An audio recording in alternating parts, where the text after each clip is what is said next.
Hello. ചത്ത പച്ച. ചത്ത പച്ച എന്ന് കേട്ടപ്പോൾ തന്നെ എന്താ ഇതിൻ്റെ അർത്ഥം എന്നാണ് ആലോചിച്ചത്. ഇത് കല്യാൺ രാമനിൽ സലീം കുമാർ ഒരു ഡയലോഗ് പറയുന്നുണ്ട്. ചത്ത പച്ച എന്ന് പറഞ്ഞ് ഇറങ്ങിക്കോ, പ്രോഗ്രാം കണ്ടു കഴിഞ്ഞാൽ അയാൾ വാലും പൊക്കി ഓടണമെന്നൊക്കെ. അപ്പോൾ ഇങ്ങനെ കുറേ നോക്കിയപ്പോഴാണ് ചത്ത പച്ച എന്ന് പറഞ്ഞാൽ ഡു ഓർ ഡൈ, ഒന്നില്ലെങ്കിൽ മരണം അല്ലെങ്കിൽ ജയം.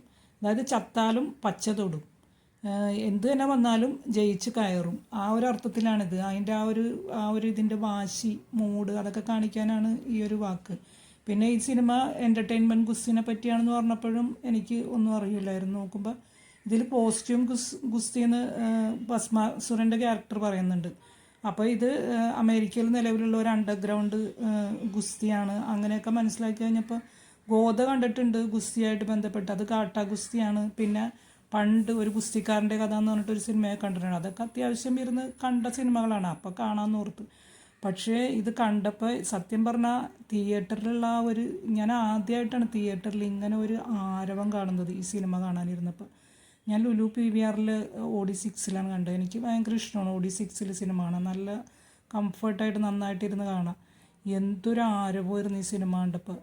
ഈ മോഹൻലാലിൻ്റെ ലാലേട്ടൻ്റെ ഇതിനെപ്പറ്റി പറയുന്നുണ്ട്, നമ്മളുടെ ആ സിനിമ ചോട്ടാ മുംബൈ. അപ്പോൾ അത് വന്നപ്പോഴും ഭയങ്കര ആരവമായിരുന്നു. അത് കഴിഞ്ഞ് മമ്മൂക്കാനെ കാണിച്ചപ്പോഴും ഭയങ്കര ആരവമായിരുന്നു സത്യം പറഞ്ഞ തിയേറ്ററിൽ. അതേപോലെ സിനിമയുടെ ഇത് ഇഷ്ടപ്പെടുന്ന ഒരുപാട് പേരുണ്ടെന്ന് തിയേറ്ററിൽ കണ്ടപ്പോഴാണ് മനസ്സിലായത്. എന്തൊരു ആരവത്തോടു കൂടിയാണ് ഇത് കാണികൾ മുഴുവൻ ഇരുന്ന് കണ്ടത്. അത് തന്നെ എനിക്കൊരു ഭയങ്കര രസമായിട്ട് തോന്നി. സത്യം പറഞ്ഞാൽ നന്നായി എൻജോയ് ചെയ്ത് കാണാൻ തന്നെ പറ്റി. അതിനെപ്പറ്റിയൊന്നും അറിഞ്ഞുകൂടെങ്കിലും അവരുടെ ആ കോസ്റ്റ്യൂംസും അവരുടെ ത്രില്ലിങ്ങും അതുമെല്ലാം എനിക്ക് സത്യം പറഞ്ഞാൽ സിനിമ ഇഷ്ടമായി.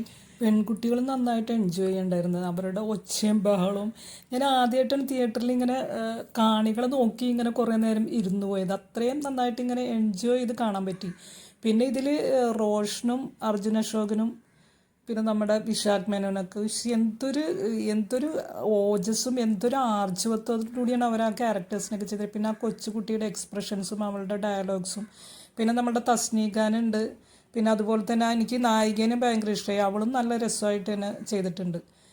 പിന്നെ മമ്മൂക്ക എനിക്ക് തോന്നുന്നത് നമ്മളുടെ ആ വിപ്പി മോഡലിലൊക്കെ വന്നിരുന്നെങ്കിൽ നമുക്കത് കുറേ കൂടെ നന്നായിട്ട് എൻജോയ് ചെയ്യാൻ പറ്റുന്നത്. മമ്മൂക്കയുടെ ആ ഗാംഭീര്യത്തോടു കൂടിയുള്ള ആ ഒരു സ്റ്റൈലിലാണ് മമ്മൂക്ക വന്നിരുന്നെങ്കിൽ എനിക്ക് തോന്നുന്നു കുറേ കൂടെ നന്നായിട്ട് നമുക്കിത് എൻജോയ് ചെയ്യാൻ പറ്റിയേനെ. മൊത്തത്തിൽ എനിക്ക് നന്നായിട്ട് തന്നെ ഇഷ്ടപ്പെട്ട സിനിമയാണ്